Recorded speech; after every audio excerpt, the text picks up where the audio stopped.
Yeah, so we got a lot to replace. We lost some pretty good guys. We lost some stalwarts of our, that had multi years. But when you bring back a guy like that, that certainly helps things. It helps things in a lot of ways because of how he lives, how he trains. And I mean, I can't, I can't give that guy enough props. It's how he's raised the standard of the program. And there's some things that you're going to hear me say, and him talk about, and a little bit. We had the meeting before the meeting a little bit, but the pride that the team has in each other, and that was just built even more this more this fall, and how they dealt with that situation. Couldn't be prouder. Because it gets to where, especially the world where you want to point the finger other places, and you can't ever have control of that. I mean, there's some things we talk about. We talk about as a group. We talk about being gritty and sticking to your long-term visions and goals. And you know what? If you get moved out of a place, if that's enough to knock you off, then you're not going to get your goal anyway. Talk about being coachable. So if they're coachable, then they're going to listen. They're going to take direction. They're going to understand that it's not going to be a straight line to being great, and they're going to be selfless, and they're going to leave the place. They're going to leave it in a better place. Even if they're not the guy, then they're figuring out how they can help the guy in front of them. And then the high level of personal responsibility they have for each other. Those are things we talk about with our guys all the time. And they put that on full display, not only when they compete and how they go out into the classroom and how they're in the community, but in that situation. They stepped up every single time. And you know what? They believe in what our coaches are telling us. And they just follow. They follow directions. They listen, believe, apply. And those are a lot of things I tell the guys, and I tell them every day. And we talk a lot about life. But, when you start talking about numbers, yeah, we want to shrink all those numbers. And I absolutely believe we have a team that will shrink all those numbers. And it starts with, a guy being a 3-time All-American, being in the finals last year. But it's not just because of how he competes. You got to understand that. I think everyone understands the landscape and the scope of college athletics right now. And, man, there's guys that he absolutely has opportunities to go places, and he understands that the people that he's going to be around are way more important. And it's not the same everywhere. I don't care. Everyone thinks, hey, I can just go this place. And, if you want to get into just a transactional world, and that's sometimes that's what athletics is about. That's what some coaches are about. We're transformational. That's what we're trying to do. We're trying to help these guys change their lives, and really they're helping change our lives too. We got to understand that. But got some incredible individuals on our team. But you start to look at it, and I feel pretty good about the group of individuals that we have coming back. 25, it's open right now. Gohoffer had surgery on his knee. He'll be out for the year.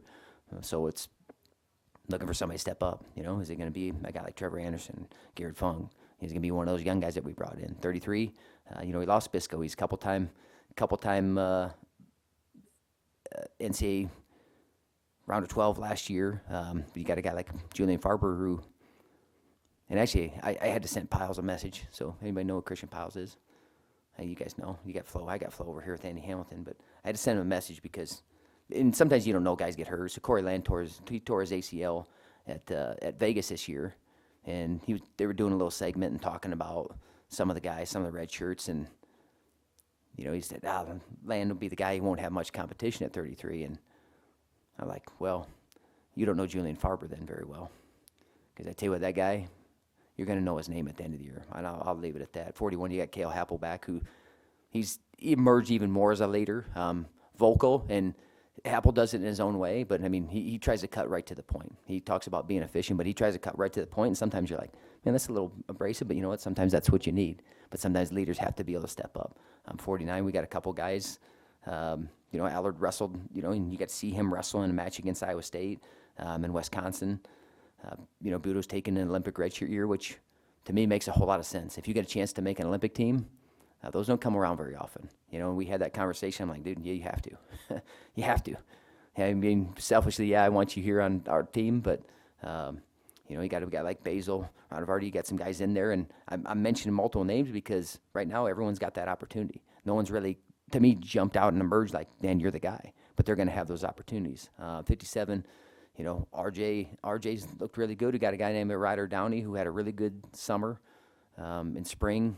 beat some really good guys, and just one gritty competitive SOB. Jack Thompson transferred back, looking for him. 65 Minto, Yant, 74, and you get Sim in there. 65, 74. Lance Runyon. And I truly hope that we get one opportunity, we get one season, we get at least a national tournament to see that guy healthy, fully healthy, because we really haven't got to see that yet. And man, he can do a whole hell of a lot of damage. 84, you got Parker. What else can you say? Other than, he's ready to win a national title. And that's not what he's about. He's about improvement. He's about, just learning skill, but he's also about having a great team. One of the most selfless guys that I've been around. Cares about the team immensely. He's actually going to wrestle this weekend up in Grandview.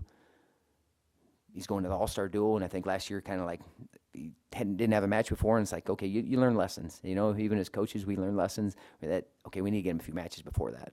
And then he'll go out to Penn State and wrestle Truex out there. 97. Caleb Runyon's done a really good job, and you got a guy named Wyatt Volker that is certainly in the mix. I know that name comes out. He got fifth this year at the World Championships U20s, Greco, and then Tyrell Gordon's back for his sixth year, getting the COVID year. And there's a lot of other names, and there's a lot of guys that have certainly stuck out to me. I mean, those are some names that right now. And I'm looking at it, and if I'm a guy that probably didn't get named, I'm probably like, what the hell, coach? But the thing is the great thing is they're going to have that opportunity. And I say that all the time. They're going to get to go up and wrestle. They're going to get to go up and do things. And I tell you what, this fall we've been incredibly disciplined, I feel like, as a group. Just taking care of their weight, getting things managed really well, and controlling things they can as well as they possibly could, and getting better at wrestling. I mean, these dudes are putting a lot of time in. Our coaches are putting a lot of time in. And, I'm looking forward to the product that we're going to put on the mat. I think he said seventh. We were seventh in the Big 12 last year. Damn. Whew. I know the Big 12's tough, but we got to shrink that number. We got to shrink that number. But, we got, 4 guys that have been in the national tournament back, and we're going to we have every weight class that can be better than where we were at last year. There's no doubt about it.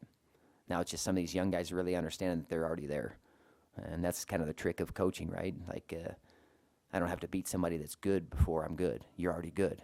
And we got guys that are really damn good right now. Now just go out and do it from day one. You don't need any more evidence. And sometimes you want that evidence, but I'm telling you what, they're putting a lot of evidence out on the mat every single day. And that's exciting for me as a coach. Looking forward to the season. I mean, that's I'll say it's been a hectic fall. Let's just say that. It's been a hectic fall. There's been a lot to do this fall that you normally don't have. But I can tell you that to me it's and I can't speak for everybody. It's zeroed me in even more. Like in what we're trying to do. It's man, those challenges in adversity have only helped us.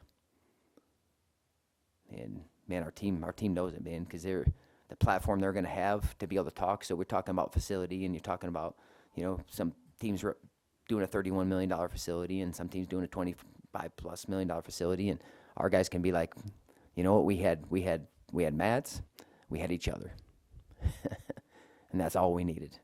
And that's, to me, that's the story. That's what it's about, and I think that shows the culture of those guys are bought into something more, because especially in this world right now, it's so easy. I mean, I can go get in the portal and I can get somewhere else tomorrow. But when you're really bought into something bigger than yourself, like these individuals are, when they really understand that and they understand that they're cared for beyond their wrestling and they're getting better at their wrestling. So don't get us wrong, though. We want to win too. We're developing humans. We're developing better husbands and fathers, and we're developing better wrestlers. There's no doubt. These guys are making progress, and the guys see it, and they understand it, and they're bought into it, and they believe it, and then they live it, and then they go take it out to the world with them. And that's what makes me proud to be a coach. That makes me proud to be part of this program. And that's why I'm incredibly proud of all these individuals and how they represent our program. So, any questions? What do you admire most about Parker, and what do his teammates pick up on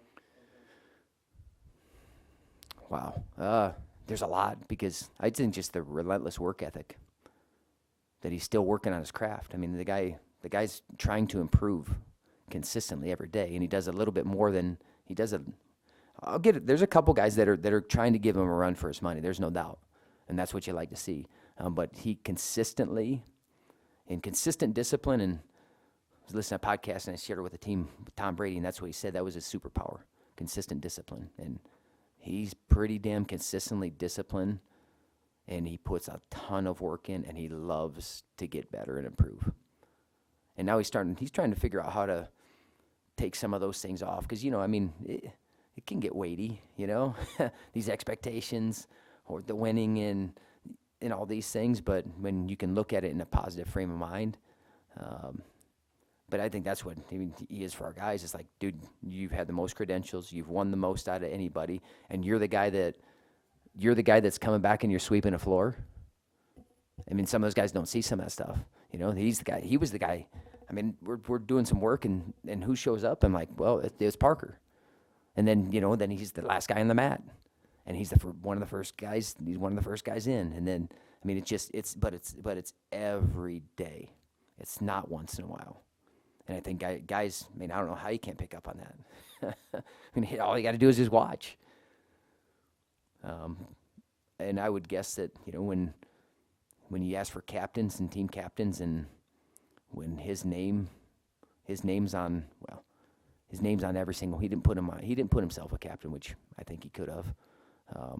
And then you always get the one guy. So like the MLB, right? The MLB, there'll always be a guy that won't give the guy, even though he's a surefire Hall of Famer. And you're like, I'm going to be the one guy, but he gets voted by his team that he's the captain, and almost unanimously, which I think speaks volumes to who he is and what he stands for. And he continues to put on display every day. So, yeah. How big is it getting a guy like Tyrell Gordon back for Well, it's huge to have, to have a 6-year guy, guy that has that kind of experience. And heavyweight, we're a little thin there. We felt like we had a guy, that certainly had potential, but certain things don't always work for everybody when you come in to Division I wrestling. It's really damn hard, and then trying to manage school with it and all those things. We're a little thin there, but it's excited to have him back for one more year, one more opportunity. And I think if you're going to take that 6th year, there's a purpose to it. I don't think it's a slam dunk for everybody. We had 2 seniors last year that I think, and they did it really, really well. And then, we had the year before, we had a senior that was kind of on the fence, about doing it. I think it's just, man, I think about the 2020 class whenever you talk about this COVID year. But, man, if you're nothing but just incredibly grateful for another opportunity that no one else got, then I think you're crazy. But, yeah, I'm excited for him to have this last opportunity, this last year, this extra year, and utilize it to the best of his ability, because this is the only group of guys that are going to have that chance, man. So honor the class of 2020 with it by competing and living, man, like you don't ever have another day, I think at 125 nationally, that's a pretty open class. How much do you talk about to the guys in that weight about, like, you see this as opportunity, there could be a lot in front of you to play? Yeah, they see it. They bring it up. Everyone knows. They see weight classes. Sometimes you point those things out, but it's like, dude, I can tell you the tournaments we're going to go to. Las Vegas, okay, look you're going to see all these dudes. You can go put yourself on the national scene right now. And I think that's with everybody. But to think that hopefully they think, like, no matter who's in the weight class, who's ever coming back, it shouldn't matter. When you're prepared, like, well, this weight class is open, now I have a chance. Like, who's to say every weight class isn't open? If I'm a competitor in that weight class, I'm thinking that's my weight class. And that's what I want our guys to be able to get to. Like I'm saying, they're good right now. They're good right now. They're really, really damn good right now. They don't need to beat somebody. To me, like for my eyes, they don't need to beat somebody to prove it. Sometimes they need to. But yeah, I mean that seems like an open weight class, you know. But man, college wrestling is tough and it's deep, and you know you're gonna see some guy that you like. Where the hell did this guy come from? So I get what you're saying, and those guys say that. So I've talked to a few guys that are in those weight classes. Are like, man, this weight class is wide open. Well, I mean, yeah, the number one guy just got beat by a high school kid, right? So yeah, the weight class is wide open, and I'm thinking that. I like that because it's like, man, I'm gonna go seize my opportunity. So if I'm thinking in those terms, and not like, well, because you got Vito back at 33, that dude, he won a world championship. But if you don't think that you can't compete with him and potentially beat him in a 7-minute match, then we got to get our thinking different, you know. If that makes sense? Yeah. Apple's had some moments, some Yeah. multiple wins over guys that have been on that stand. What elevates him to the next category? Well, planning this spring and summer, how he trained, and just really trusting his offense, being able to find another way to get to his offense. You started to see him add to his wrestling last year, but I mean he's strong. I mean he's silly strong and but you could say powerful, but just when he gets to a leg, and he's a guy that if he gets on a roll, and you kind of see those matches when he gets on a roll, it's hard to stop that steamroll. So getting him on a roll more often, getting him to be able to compete at his best at the end of the year, because you know you saw flashes of it for sure, but I don't know if you saw the best Happel. But you know, you gotta think about that second round match against Matthews. You know, he paced that guy, and the guy scrambled out of, you know, a position. You know, and you're in the damn quarterfinals then. So the margins are very small. So this spring and summer, hopefully took care of some of those things. You know, I mean that's what you have the spring and summer for. But he's definitely right there. Now it's just consistent. Being able to score, and I think the 3-point takedown is actually, I think it's an advantage for him. I really do.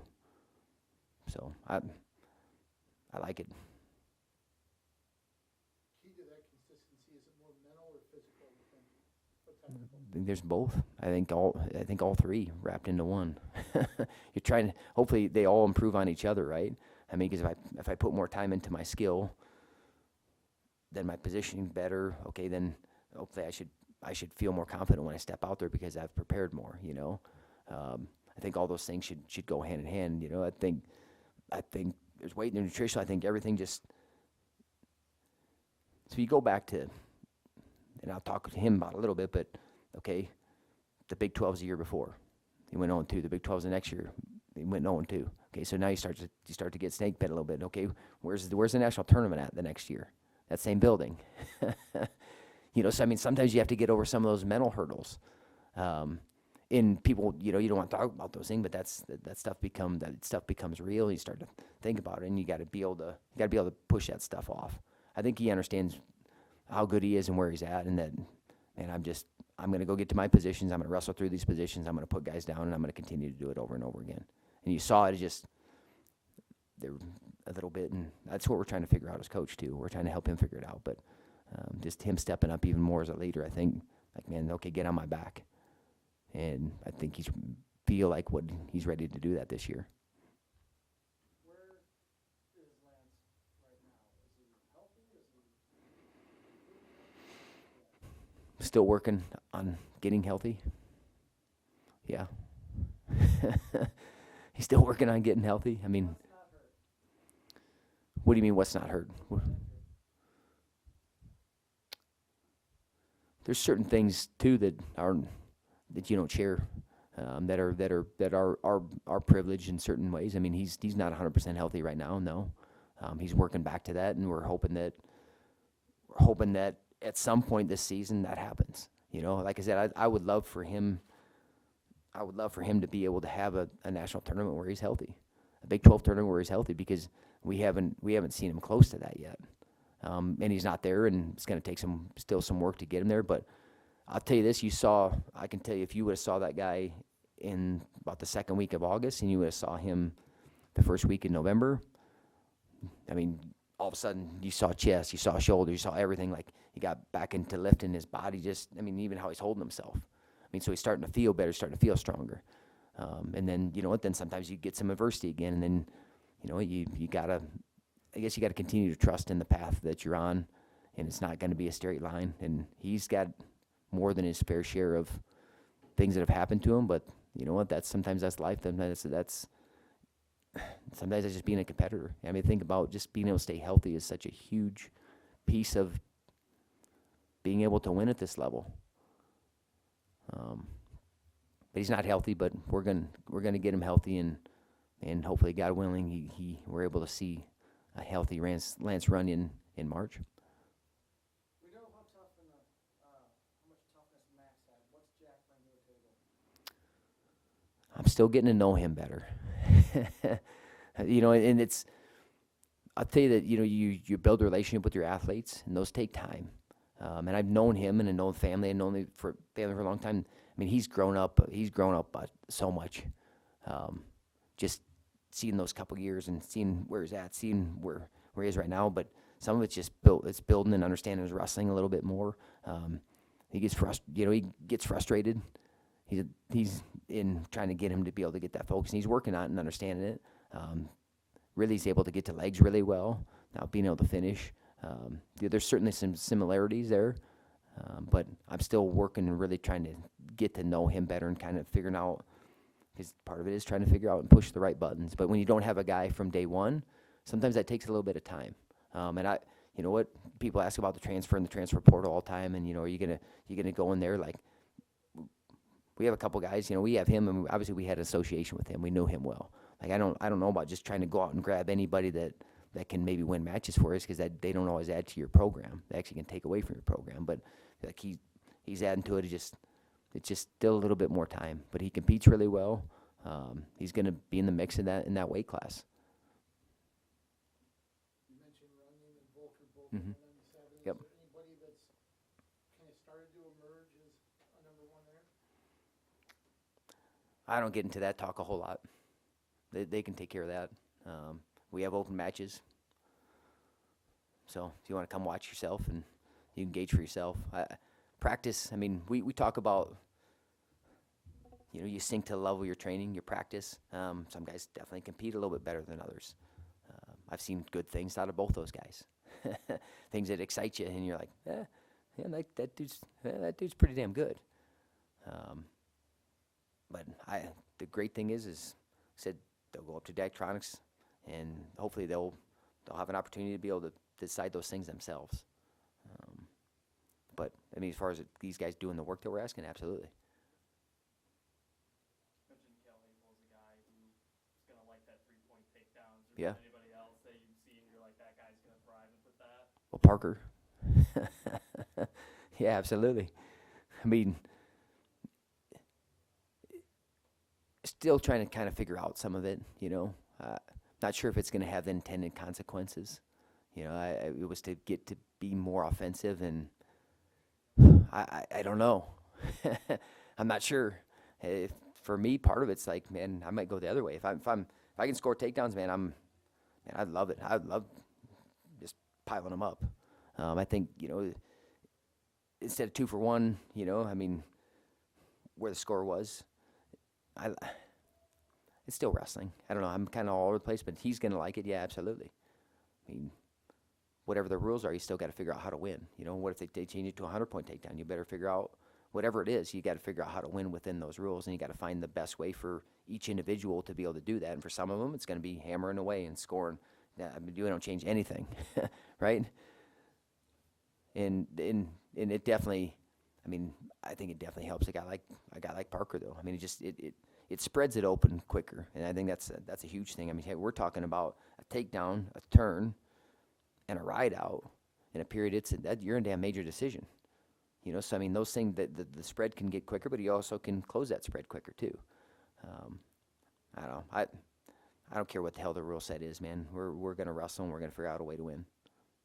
Was there initial takeaway this weekend after taking in a little bit of wrestling on what you kind of saw, maybe some consequences or some things you saw, like, oh, that surprised me, or this didn't, a little change there? Yeah, I think we're still trying to figure it out just a little bit. I mean, once you get some strategies, some things that I think it makes sense for an individual, that gives them the best chance to win. Maybe you don't have to go underneath a guy now in a situation. I'm up 3-0. Do I really need to go underneath him?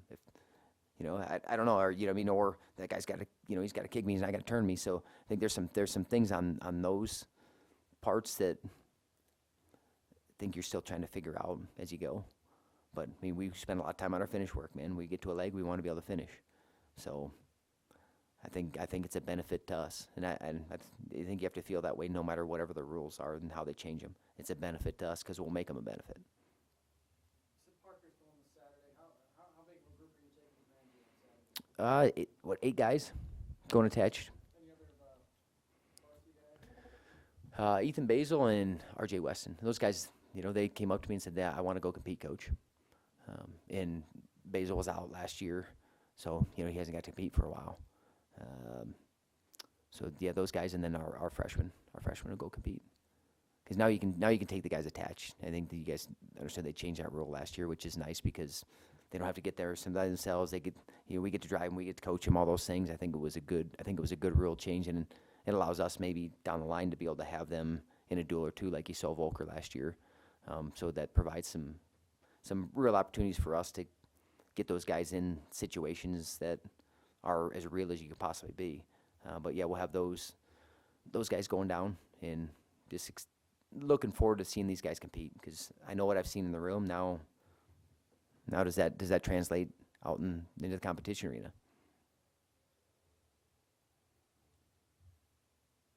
Any other questions?